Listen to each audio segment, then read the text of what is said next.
Please subscribe to the channel and stay with me. This story only reveals its full intensity if you hear it all the way through. On our anniversary, my wife invited another man to our bed. I remember the evening vividly, because that night, the city of Vienna itself seemed to hold its breath. The Danube shimmered cold and black under the moonlight, while the streets echoed with the hum of late-night tram cars and distant laughter. It was mid-October, the kind of crisp air that smells of fallen leaves, wet cobblestones, and faint traces of roasting chestnuts. I had been preparing all day, arranging flowers from Naschmarkt, lighting candles, and cooking her favorite meal, a delicate Viennese torte I'd spent hours perfecting. Everything was meant to feel intimate, celebratory, unassailable. When she opened the door, dressed in a silk blouse that shimmered like water under lamplight, I thought I had the world in my hands. Then she smiled, that smile, dangerous and calm, and spoke words I will never forget. "Tonight will be special," she said. I invited someone to join us. The room stilled. Even the candle flames seemed to hesitate. My heart sank, but my hands stayed steady. I had been trained to observe, to understand before reacting. "What do you mean?" I asked carefully. She stepped closer, lowering her voice. "You'll see. Just trust me." I did not trust her. By the time the door opened again, it was too late to retreat. He was there. Handsome, confident, wearing a tailored suit that seemed to command attention. I felt every muscle in my body tense. My first instinct screamed betrayal, humiliation, rage, but I stayed quiet. Calm, watching, waiting. The evening unfolded like a carefully rehearsed scene. Wine poured. Music hummed softly. My wife's guest flirted openly, attempting to dominate the conversation, to unsettle me. She laughed at his jokes, leaned in, brushed hands in ways I had once assumed were mine alone. Yet, I did not flinch. I did not speak. I smiled when necessary. I sipped my wine. I had a plan. Months before, I had discovered her affair, not by accident, but through careful observation. Her financial records, text messages, social media activity, even her appointments. I cataloged every detail meticulously, never revealing my knowledge. I watched her arrogance grow, convinced she was untouchable. This night was meant to mark her triumph, but it would become her undoing. After dessert, I excused myself under the pretense of fetching a rare vintage from the cellar. The stairwell smelled of damp stone and old wine. I retrieved my phone and opened an app she had never suspected I knew how to use. A live tracking device connected to the property's security system. Every camera, every movement, every door sensor was under my control. Returning to the bedroom, I acted as though nothing had changed. Her guest remained unaware of what I had done. I pressed a single button on my phone. Within seconds, the room was flooded with light from every security camera and emergency lamp. My wife's guest froze, confused. Doors locked automatically, every exit sealed. The situation became tense instantly, and her smile faltered. She looked at me, panic flaring in her eyes for the first time. What is this?" she stammered. "Safety precaution," I said softly. "I just wanted to ensure our anniversary was memorable."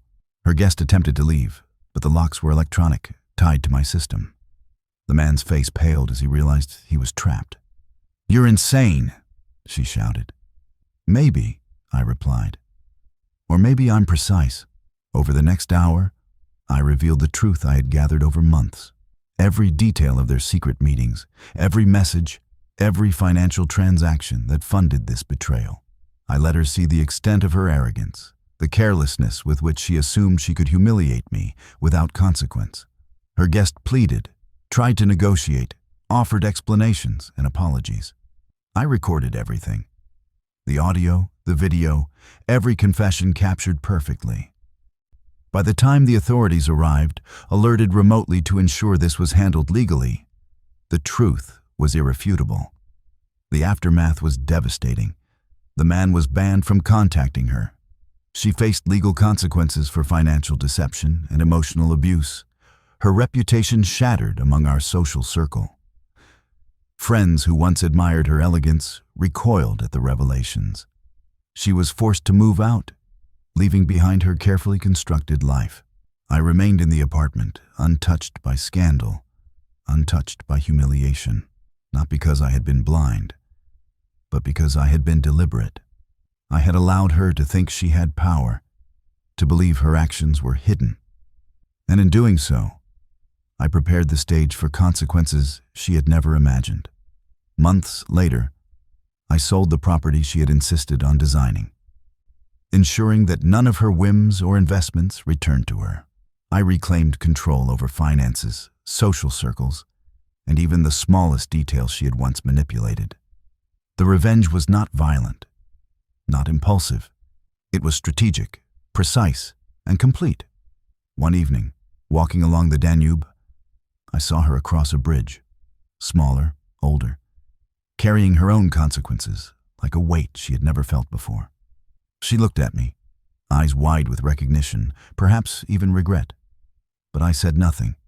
Revenge, I realized, is not always about confrontation. It is about patience, understanding, and precision.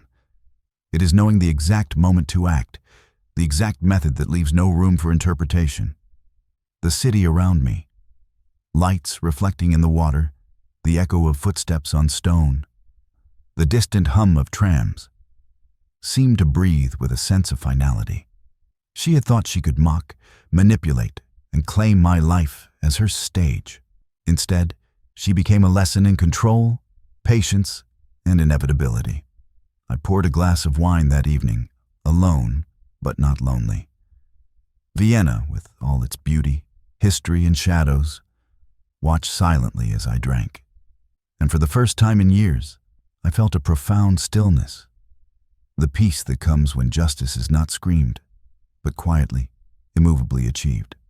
The anniversary, which had begun with laughter, betrayal, and humiliation, ended in clarity. My wife had underestimated me.